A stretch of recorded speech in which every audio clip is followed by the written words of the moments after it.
Donc, je passe tout de suite la parole à Bernard Gols, que plus d'entre vous doivent déjà connaître. Si vous ne le connaissez pas, vraiment, vous allez le connaître. Bernard, donc, j'ai l'amitié de présenter. C'est un peu toi qui m'as introduit à la WAME. Hein. Je me souviens quand j'étais tout petit que je suis venu sonner à la porte de cette association et que, du coup... j'ai trouvé un espace vivant pour réfléchir et penser. Donc Bernard Gols est psychanalyste, pédopsychiatre, chef de service à Necker, à l'hôpital Necker. Entre parenthèses, il y a un site Psynem qui est très très bien, que je vous conseille. Et d'ailleurs, il héberge le site de la WAME par hasard. Hein. Pas par hasard. Donc voilà, je te laisse la parole sans plus tarder, parce qu'il est président de l'association LOGSI, etc. Je vous laisse son CV, il tient plusieurs pages. Tu es gentil, merci beaucoup. Voilà, alors en tout cas, vraiment, ça me fait très très plaisir d'être là. Et moi aussi, je commence bien sûr par quelques remerciements à Denis Mélier, à Rose-Angélique Belot, à Sylvie Nezloff, à Michel Dunia, à l'Université de Franche-Comté, à tous les organisateurs de ce colloque international du groupe WAME France, de m'y avoir donc réservé une place d'honneur en ouverture. C'est très émouvant, ça a été dit tout à l'heure, puisque effectivement j'ai fondé il y a longtemps maintenant avec Serge de Bovici le groupe francophone, avec Serge de Bovici et d'autres collègues, qui est maintenant donc co-présidé par Denis Mélier et Michel Dunia. Et entre-temps, il y a eu Pierre de Lyon et Sylvain Missonnier.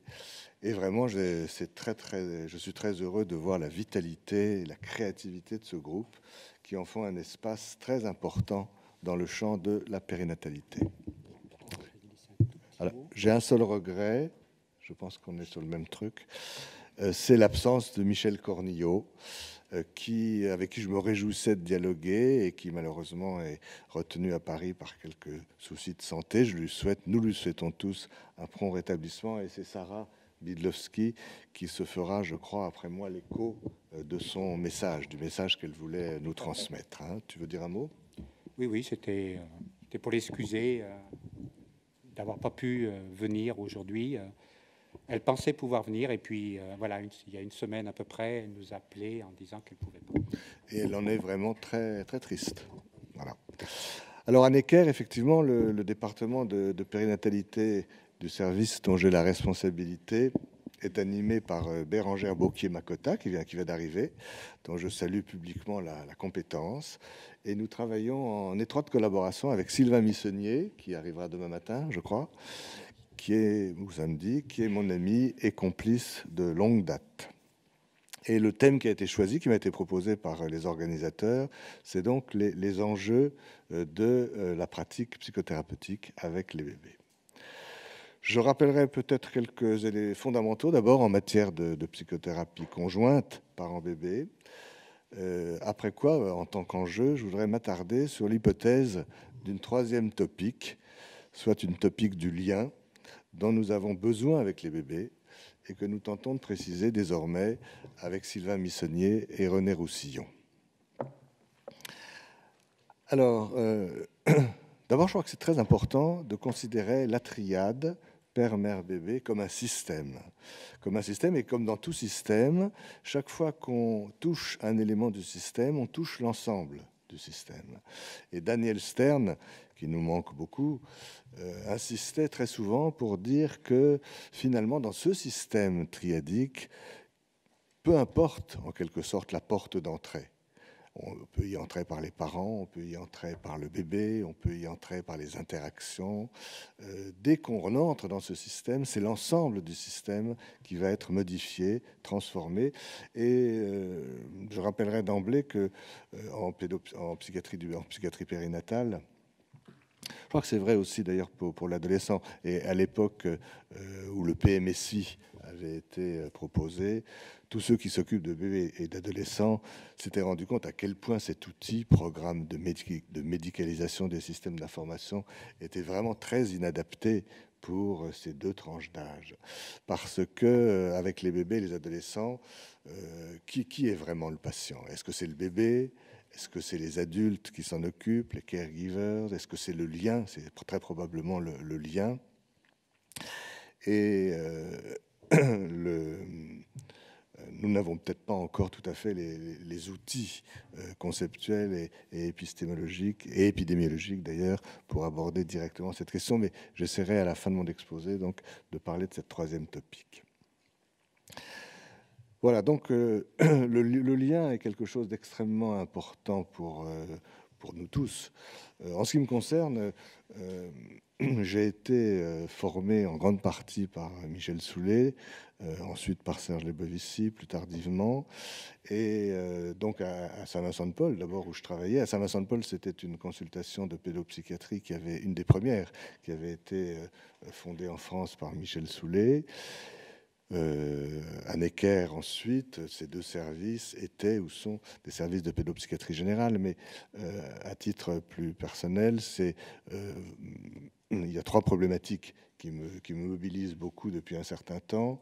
C'est le bébé, le développement précoce du bébé, l'autisme et les troubles envahissants du développement qui s'y rattachent, et puis, parce que j'ai été sans doute élevé par Michel Soulet, donc l'adoption, un thème dans lequel je me suis beaucoup impliqué, et comme lui, j'ai été longtemps membre du Conseil supérieur de l'adoption, et surtout, ça a été très intéressant, ça, dans mon trajet professionnel. J'ai présidé pendant quelques années le CNAOP, le Conseil national pour l'accès aux origines personnelles, pour aider un certain nombre de personnes nées sous X, c'est-à-dire nées sous secret et sous anonymat, à retrouver quelque chose de leurs origines. Alors ces trois domaines sont différents, sont distincts, mais il y a un point commun, c'est le lien, justement. Le développement précoce du bébé, je me le représente de plus en plus comme la mise en place des liens primitifs pour le bébé et la manière dont il va pouvoir se les représenter mentalement. L'autisme, c'est une situation très douloureuse dans laquelle les enfants échouent totalement ou partiellement à mettre en place ces fameux liens. Et l'adoption, c'est une situation paradigmatique dans laquelle les enfants ont à mettre en place ces liens avec des adultes qui ne les ont pas fabriqués, mais qui vont se positionner pour eux comme des parents tout au long de leur vie. Donc le lien fait le lien, c'est pas un jeu de mots, c'est vraiment ce que je veux dire. Le lien fait le lien entre ces trois domaines, et la mise en place de ces liens, c'est un truisme, ne peut se faire, bien sûr, la mise en place et la représentation de ces liens ne peut se faire que dans le lien et par le lien. Voilà, alors les thérapies parents-bébés, bien entendu, ont comme cible, comme point comme objectif, comme point d'impact, cette question du lien. À côté des consultations thérapeutiques, à côté des visites à domicile, à côté de l'observation directe de type avisé thérapeutique, les psychothérapies conjointes parents-bébés sont l'un des éléments essentiels aujourd'hui de la palette d'interventions possibles dans le champ de la psychiatrie périnatale. Alors on dit psychiatrie périnatale, on pourrait dire psychopathologie périnatale ou psychologie périnatale, selon les cas, qui a une facette prénatale et une facette postnatale. On va se situer ce soir, bien sûr, dans le domaine du postnatal. Et je voudrais rappeler un petit peu quelques fondamentaux à propos de ces thérapies conjointes. Je rappellerai d'abord que Selma Freiberg a été l'une des pionnières dans ce domaine par le biais de son travail auprès des enfants aveugles, notamment, et par l'usage qu'elle a fait des interventions à domicile, en étant la première à considérer l'enfant comme un authentique objet de transfert de la part des parents. Et les psychothérapies parents-bébés, je le disais à l'instant, sont peu à peu devenues l'un des outils essentiels du soin dans le domaine de la petite enfance. Ces psychothérapies conjointes se sont développées dans trois directions principales. Les guidances développementales, j'en dirai un tout petit mot tout à l'heure, la clinique de l'attachement et les psychothérapies conjointes d'inspiration psychanalytique. Les guidances développementales ou interactives ont été initiées par Suzanne McDonough, avec recours à la vidéoscopie des interactions. Je ne serai pas très long sur ce sujet parce que Bérangère Bocquier aura l'occasion de le développer à un autre moment de ce colloque. Et revisionnement des enregistrements par les parents et le thérapeute. Certaines psychothérapies conjointes font explicitement référence à la théorie de l'attachement. La perspective réparatrice soulève un certain nombre de problèmes. Et puis, il faut dire aussi que jusqu'à maintenant, la théorie de l'attachement, aussi importante soit-elle, ne débouche pas encore sur une nosologie spécifique au sens strict. Et en France, ce sont principalement les thérapies conjointes d'inspiration psychanalytique qui se sont développées au cours des dernières années. Alors, je vais dire quelques mots sur les différents modèles, d'abord, qui ont pu être proposés de ces psychothérapies conjointes d'inspiration psychanalytique. J'aime bien, quand je parle de cette question, j'aime bien remonter à Alice Doumic, qui a été dans les années 70-80, une des très très grandes cliniciennes de la petite enfance. Et c'est intéressant de voir que le livre qu'elle a écrit à ce moment-là, qui s'appelle La psychothérapie du premier âge, qui est indéfiniment republié aux presses universitaires de France, parce qu'il est toujours d'actualité, c'est une mine de réflexion clinique et d'observation. Ce livre, Alice Doumic disait d'elle-même qu'elle était une clinicienne. Alors on peut nous dire qu'elle était une incroyable clinicienne, mais elle disait elle-même qu'elle n'était pas une grande théoricienne. Et pour essayer de faire la théorie de sa pratique, de sa clinique, elle a été chercher Pierre Malle, qui était un psychanalyste, psychiatre d'adolescents. C'est très intéressant parce qu'aujourd'hui, la thématique bébé-ado se développe depuis un certain temps.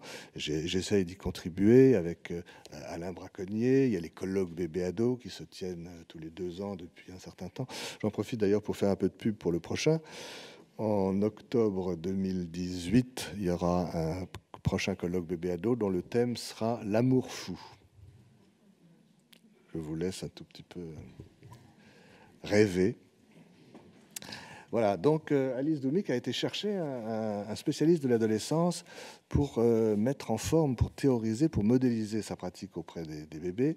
Et vous savez que son modèle à elle, c'était d'aider la mère et l'enfant à interagir, à jouer, et sous le regard d'un tiers, sous son regard à elle, qui était en position un petit peu grand-parentale, son idée étant de permettre à la mère et au bébé et au jeune enfant de rejouer sous le regard d'un tiers grand-parental, de rejouer, comme elle le disait, les temps manqués de leur histoire. C'est un premier modèle qui a été proposé donc pour ces thérapies conjointes. Je suis évidemment très cursif, on n'a pas beaucoup de temps, hein, mais je dis quelques mots de différents modèles qui ont pu être proposés dans cette perspective psychanalytique. Winnicott, bien entendu, travaillait principalement sur la mise en relation des systèmes préconscients des uns et des autres, et le ressort essentiel de sa pratique avec les mères et les bébés passait, je crois, par le fait de se proposer lui-même comme un objet transitionnel pour la dyade mère-bébé, en référence à ses positions bien connues sur la transitionnalité et les systèmes inconscients et préconscients. Serge Lebovici, dont on a parlé déjà à plusieurs reprises ce soir, tentait, lui, de dégager ce qu'il appelait les différents mandats transgénérationnels inconscients qui peuvent venir entraver la liberté du déploiement du self de l'enfant. À la fin de sa vie, il recourait souvent. Alors, Serge Lebovici a fondé avec toute une série de collègues, moi, mais d'autres ici. Je pense en particulier à Lisa Hous, que j'ai aperçue tout à l'heure, qui a beaucoup participé aussi. La collection multimédia, L'Aube de la vie, c'est une collection dans laquelle il a accepté de s'exposer dans sa pratique et de se laisser discuter par un certain nombre de collègues. Et il recourait beaucoup à la fin de sa vie à un concept assez compliqué, mais bon, que je cite rapidement, d'enactment ou d'énaction, qui n'a rien à voir avec la question du passage à l'acte, parce que le passage à l'acte, c'est pour économiser la voie longue de la pensée. Là, il s'agit plutôt d'une mise en acte de processus de pensée. L'idée étant que dans certains moments sacrés de la relation thérapeutique, le thérapeute, après s'être laissé vivre émotionnellement un certain nombre de choses dans la situation clinique, tout d'un coup se sent contraint du dedans, obligé de faire quelque chose, de faire un acte, tout en se disant, mais au moment où il le fait, pourquoi je le fais? Et puis dans l'après-coup, cet acte-là a une valeur métaphorique, métaphorisante des conflits intrapsychiques ou des thématiques qui sont en cours dans la consultation. C'est un concept assez compliqué qui passe beaucoup par les émotions et qui est donc la mise en acte d'une pensée, cette mise en acte ne prenant son sens évidemment souvent que avec un petit décalage de temps. Alors il proposait à Bobigny, notamment son cadre, c'était 2 ou 3 séances relativement longues, 1 heure, 1 heure et demie, 2 heures parfois, avec des moments d'enregistrement audiovisuel de la famille avec les thérapeutes qui se retirent et qui observent les choses par une glace sans teint. C'était un dispositif d'une richesse inouïe, permettant donc, selon lui, de clarifier, d'expliciter, de mettre à jour un certain nombre de mandats transgénérationnels dans lesquels l'enfant pouvait se sentir coincé.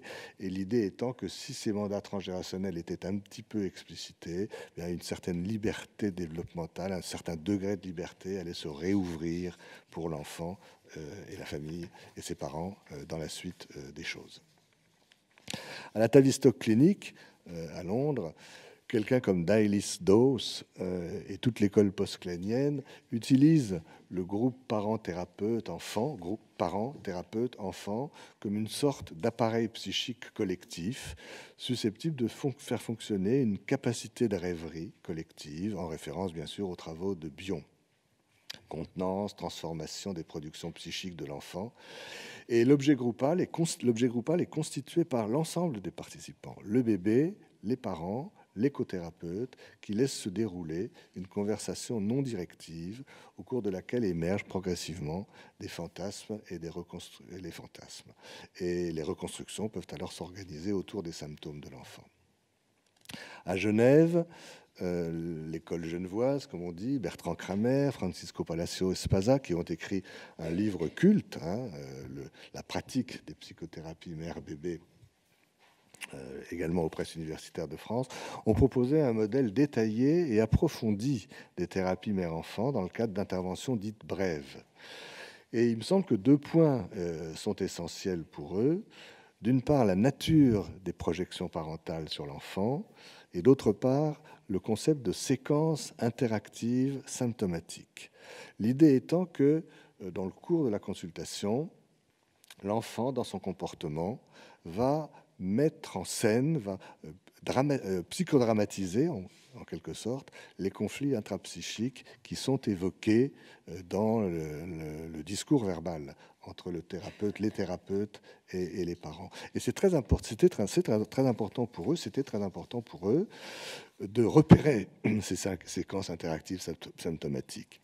Parce que les parents consultent pour des difficultés de leur enfant et pouvoir leur montrer que qu'en dépit de ces difficultés, l'enfant est capable d'écouter ce qui se dit, d'entendre ce qui se dit, d'être sensible à ce qui circule entre les adultes et de pouvoir le mettre en scène dans son comportement montre qu'il y a, en dépit de tout, des parties vivantes, des parties saines, des parties qui fonctionnent chez le bébé. Un des exemples classiques est l'exemple de cette mère qui parle avec Bertrand Kramer, qui lui raconte que quand elle était adolescente, elle avait un mal fou à trouver la bonne distance avec sa famille, où il fallait qu'elle mette 1000 kilomètres entre elle et ses parents, où elle restait collée à la maison sans pouvoir véritablement mener sa vie. Et pendant que la mère raconte cette histoire, on voit le bébé, ça a été filmé, on voit le bébé qui fait des allers-retours entre la chaise de sa mère et l'autre bout de la pièce, comme si il figurait, il matérialisait dans son comportement ce que la mère est en train de dire à Bertrand Kramer. Et le faire remarquer est évidemment une source de réassurance, en quelque sorte, pour la mère. L'enfant n'est pas que souffrant, il est aussi porteur d'une capacité psychique importante. Et bon, dans ce livre, la pratique des psychothérapies mère-bébé, ils se sont aussi beaucoup montrés, exposés dans leur pratique, dans leur clinique.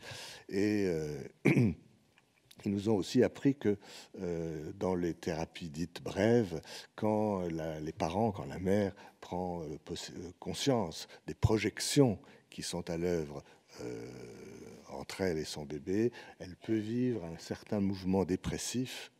Elle est arrivée en disant « mon bébé a ceci ou cela comme symptôme, et finalement elle s'aperçoit qu'il y a quelque chose qui se joue entre eux. Cette petite phase dépressive est souvent annonciatrice de la réappropriation des projections qui vont permettre de soulager le bébé du poids de ces projections. Alors, dans ce travail, l'école genevoise nous a aussi offert, si je puis dire, une typologie des projections parentales qui est, qui est vraiment quelque chose d'extrêmement important à avoir en tête, des projections les plus normales, les plus névrotiques, aux projections les plus destructrices. Aucun enfant ne peut se développer sans projection parentale, mais reste à savoir si ces projections sont structurantes ou aliénantes. Enfin, bien entendu, les projections parentales sont prises comme tout dans le conflit ambivalentiel primaire entre force de liaison et force de déliaison. À propos de ces thérapies conjointes parent-bébé, il y a eu un débat à l'époque qui a été très intéressant entre Bertrand Kramer et Serge Lebovici, qui a été publié d'ailleurs dans la psychiatrie de l'enfant, pour savoir si les bébés étaient capables de transfert. Bon, il faut dire que chacun fait comme il le sent. Serge Lebovici s'adressait beaucoup aux bébés, parlait beaucoup directement à l'enfant, passait par l'enfant. Je vous ai dit c'est un système, mais on entre dans le système par où on le souhaite. Serge Lebovici entrait dans le système beaucoup par l'enfant, parlant à l'enfant. Et Bertrand Kramer parlait davantage à la mère. On s'est beaucoup, on le titillait un petit peu d'ailleurs, Bertrand Kramer, parce qu'il était très beau, hein, chacun s'en souvient. On lui disait, bah oui, alors tu parles qu'à la mère, tu finis par oublier le bébé, qu'est-ce qui se passe? Non, Bertrand Kramer n'oubliait absolument pas le bébé, mais l'idée était qu'en modifiant les représentations mentales de la mère, quelque chose se modifierait dans les interactions, et la modification des interactions modifierait aussi le monde interne de l'enfant. Alors que Serge Lebovici avait plutôt l'idée de s'adresser au bébé, de modifier quelque chose dans les représentations du lien, j'y viens, chez le bébé, avec donc une modification des interactions et donc une modification du monde interne des parents. C'est pas le même circuit, mais encore une fois, chacun modélise sa pratique et puis c'est l'ensemble du système qui se trouve évidemment touché. Alors, transfert des bébés ou pas, c'est une question qui reste très importante. À l'époque où il y a eu ce débat, on leur avait dit, mais au fond, vous nous redonnez une nouvelle version du débat Anna Freud, Mélanie Klein. Anna Freud et Mélanie Klein s'étaient beaucoup disputés à propos des enfants. Il faut imaginer, à 42, Londres, les bombes, dans une cave, à discuter de savoir si les enfants peuvent faire une thérapie analytique, s'ils peuvent faire un transfert ou non. Aujourd'hui, quand on le raconte, c'est quelque chose d'un petit peu surréaliste. Hein. Et pourtant, ça a été un moment extrêmement important de la pensée.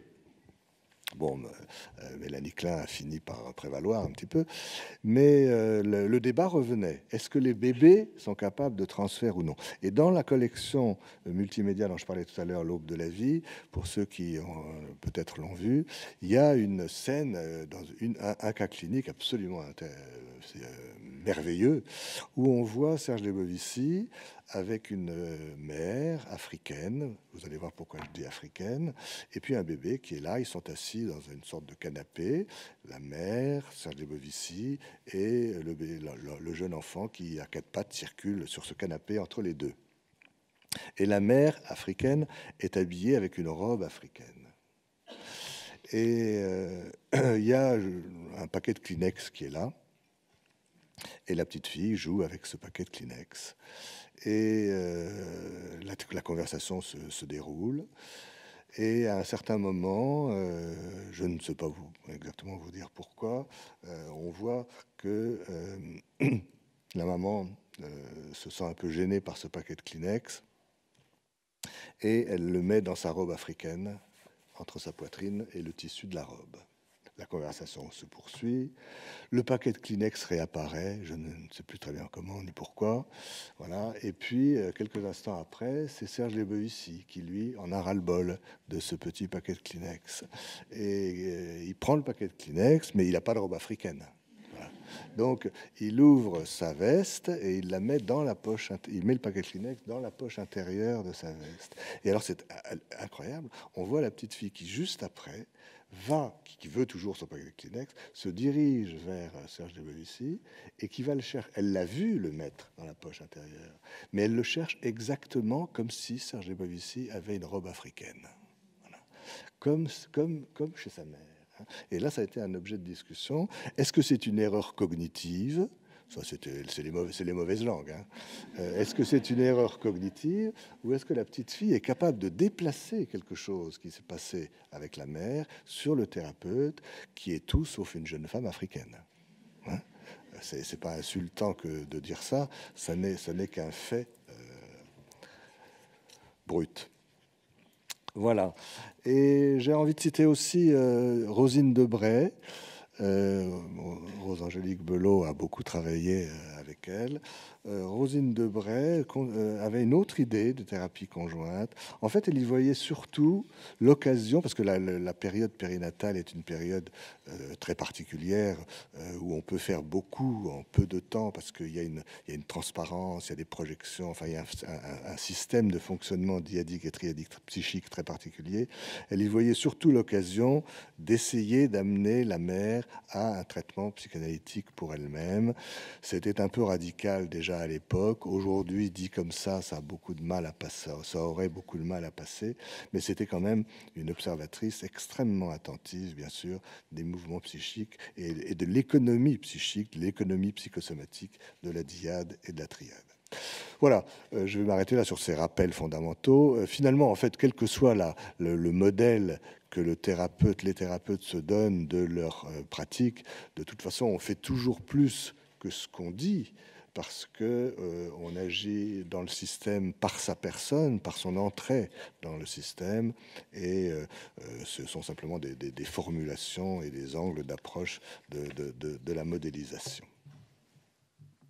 Alors, il y a de nombreuses questions qui se sont posées à propos de ces pratiques psychothérapeutiques d'inspiration psychanalytique. Le bébé est-il capable de transférer? Je l'ai déjà dit. Quel est le temps à consacrer directement à l'enfant au cours des séances? Vous savez que Winnicott, même à la fin de sa vie, prenait toujours un temps avec l'enfant, au tapis, à hauteur de bébé. Hein. Il n'y a pas que la conversation entre adultes qui compte, il y a aussi une interaction directe avec le bébé. Est-ce qu'on doit commencer par renarcissiser les parents ou est-ce qu'on peut directement analyser les fantômes dans la nurserie, comme on dit? Bref, toute une série de questions qui se posent et qui continuent à se poser. Et en particulier celle de savoir si la présence de l'enfant n'active pas trop directement les productions fantasmatiques des parents. Je dis ça parce que quand on fait de longues séances initiales, il y a toujours le risque de ne pas revoir les parents. Et les parents s'en vont avec quelque chose qui est ouvert, où beaucoup de choses se sont dites, et c'est toujours assez compliqué de savoir, quand si on ne les revoit pas, qu'est-ce qui a pu les gêner dans quelque chose qui a pu aller éventuellement trop vite. Parler de l'enfant quand il n'est pas là est une chose, parler de l'enfant quand il est là en est une autre, et probablement il y a des précautions, une prudence clinique particulière à avoir. Je vais laisser de côté la question des qualités requises par les thérapeutes de bébés. Alors, ça, c'est le premier axe, les thérapies d'inspiration psychanalytique. Puis, je vous ai dit qu'un autre axe de développement était représenté par les guidances interactives avec vidéo feedback, donc Suzanne McDonough. Bérangère va en parler, je crois, plus tardivement dans le colloque. L'équipe de Necker a été formée par Sandra Rusconi. Je ne sais pas si elle est là. En tout cas, je crois qu'elle arrivera. Avec Bérangère qui est déjà là, je crois qu'on peut lui exprimer notre profonde reconnaissance parce que depuis plusieurs années, elle nous a formés très, très soigneusement à ces guidances interactives. Et ce travail a été présenté d'ailleurs ce que je dis, et la mise en perspective des thérapies d'inspiration psychanalytique et de cette guidance interactive avec vidéo feedback a été présentée par Sylvain Missonnier, Bérangère et moi à l'ESCAP avant l'été à Genève. Bérengère en reparlera. Ce que je veux dire, c'est que il y a eu entre 87 et 2004 une recherche très approfondie qui a été menée à Genève pour savoir si les thérapies d'inspiration psychanalytique étaient plus efficaces, moins efficaces, ou enfin une comparaison entre les thérapies d'inspiration psychanalytique et les guidances interactives. Et à l'époque, le résultat était un petit peu décevant. Parce que après donc une recherche approfondie, Bertrand Kramer et Dan Lessin arrivaient à l'idée qu'au fond l'efficacité ne différait pas beaucoup d'un groupe à l'autre. C'est une recherche qui avait porté sur des thérapies brèves, conjointes et des guidances interactives pour des enfants présentant des troubles fonctionnels, des enfants de moins de 30 mois, une étude comparative. Le traitement était tiré au sort, soit psychothérapie brève mère-bébé d'orientation psychanalytique, soit thérapie de type guidance interactive, et donc avec tirage au sort. Et le résultat faisait apparaître une efficacité à peu près équivalente, une diminution comparable des symptômes et des affects négatifs, et une augmentation de la sensibilité maternelle aux signaux de l'enfant, une augmentation de l'estime de soi maternelle et une augmentation de la coopération dans l'interaction. Mais ce résultat avait été un petit peu... j'étais présent à ce congrès où ça avait été présenté, et ça avait fait une espèce de scoop quand même un peu questionnant. Hein. Et au regard de notre expérience à Necker, nous formulons en fait deux constats. D'une part, l'ensemble des travaux genevois portaient sur des dyades mère-enfant, et non pas des triades, et d'autre part, le dispositif utilisé n'impliquait qu'un seul thérapeute. Et en ce qui nous concerne, nous favorisons autant que faire se peut la présence des deux parents. Nous fonctionnons systématiquement en couple thérapeutique, et surtout, la question n'est peut-être pas de savoir qu'est-ce qui marche mieux, mais quoi pour qui. Et je crois que ça, c'est un des enjeux actuels. C'est plutôt des indications différentielles qu'il faut que nous travaillions de manière de plus en plus approfondie. Quoi pour qui? Et bon, je suis obligé d'aller assez vite, mais quoi pour qui, ça nous invite, ça nous incite, ça nous invite à réfléchir à la question de la réflexivité parentale et à la question de la co-narrativité. Et avec un pas de plus, certaines recherches se mettent en place dans ce sens. La co-narrativité, peut-être a-t-on à distinguer la co-narrativité parentale et la co-narrativité conjugale. Ce sont deux aspects différents de cette co-narrativité. Et là aussi, je pense que Bérengère en parlera, parce qu'on a plusieurs travaux de recherche qui sont en cours là-dessus. Une thèse vient d'être passée de Charlène Guéguen sur ce sujet. Et probablement, le tirage au sort de Genève avait peut-être un petit peu obscurci les choses. Les thérapies d'inspiration psychanalytique sont peut-être plus faciles à proposer pour des parents qui ont une réflexivité qui passe par les mots, des personnes qui se voient dans les mots. D'autres parents ont besoin de se voir en images, ont besoin de revoir le film de l'interaction, parce que les mots et les images n'ont pas la même position dans l'économie psychique de chacun. Voilà. Alors je vais terminer en évoquant une question qui me tient très à cœur en ce moment, de ce qu'on appelle la troisième topique, dont on a vraiment besoin pour s'occuper des bébés si on veut le faire de manière psychanalytique.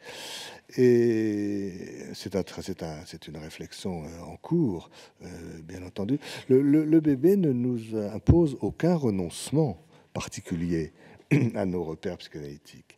Le bébé ne nous impose pas de renoncer à la théorie des pulsions, ça va de soi.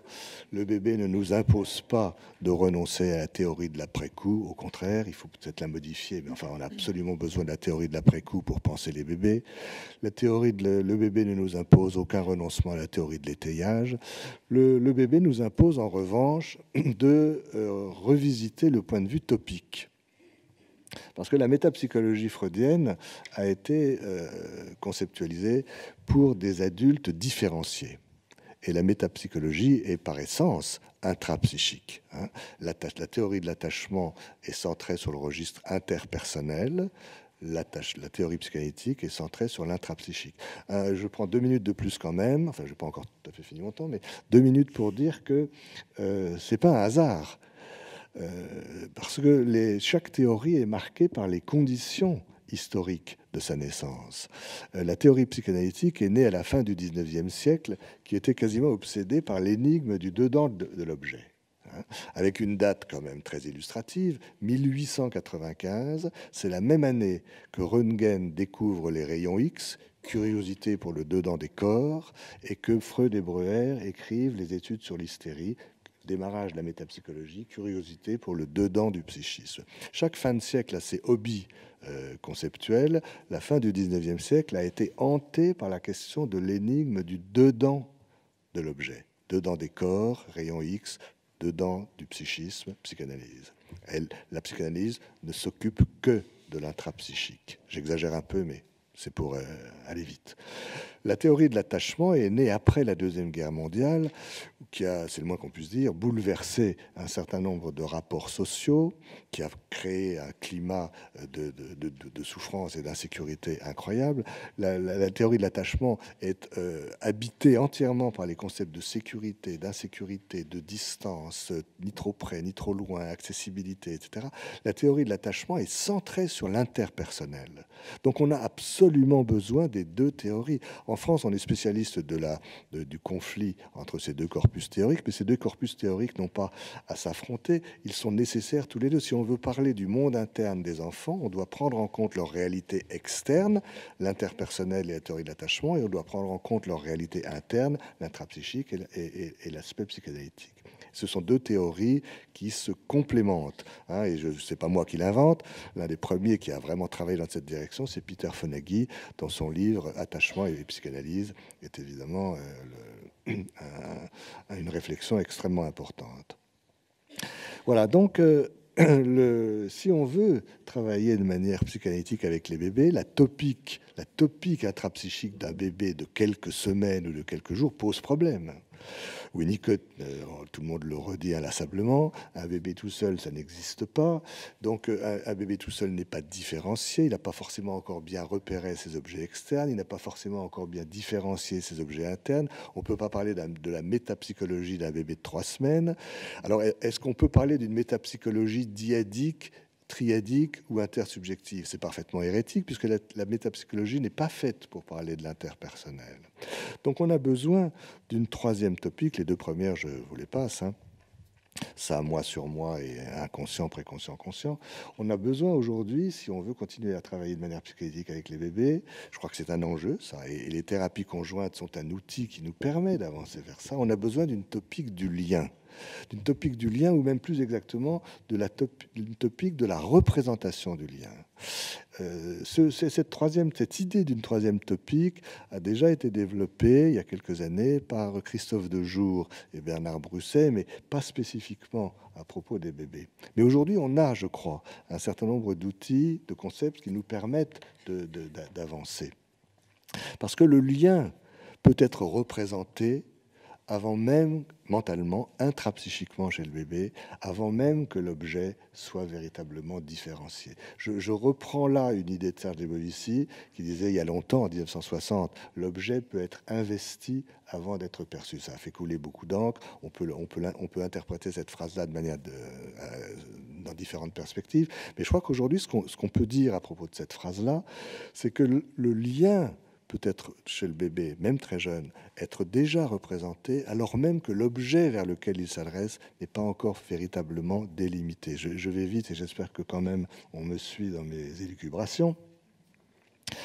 Par exemple, quand Stern parle de représentation d'interaction généralisée, c'est bien une représentation mentale des interactions, les statistiques que le bébé se fait au fil des différentes rencontres. Il observe le style interactif de sa mère, plus ou moins unimodal, plus ou moins transmodal, plus ou moins accentué, plus ou moins atténué, plus ou moins immédiat, plus ou moins différé. Il se fait une représentation de ce lien, de ce style interactif, alors même que la mère, que l'objet mère n'est pas encore forcément parfaitement délimité.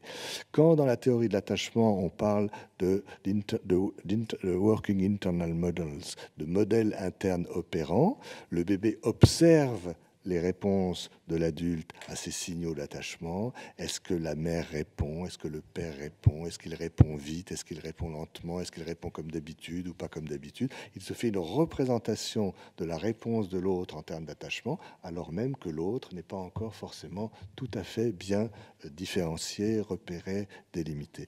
Cette représentation mentale du lien précède la représentation de l'objet et peut-être même précède la représentation du sujet pour le sujet lui-même.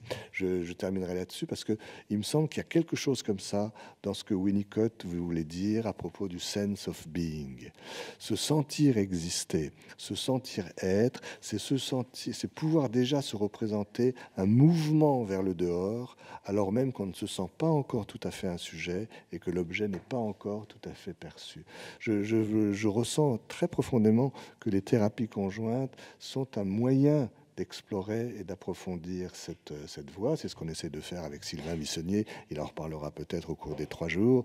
Ce qu'on essaie de faire aussi avec René Roussillon, parce qu'avec René Roussillon, j'ai beaucoup travaillé la question de la naissance de l'objet. Il a beau s'occuper d'adolescents, il a une sensibilité extrême à tout ce que nous disons dans le champ de la périnatalité.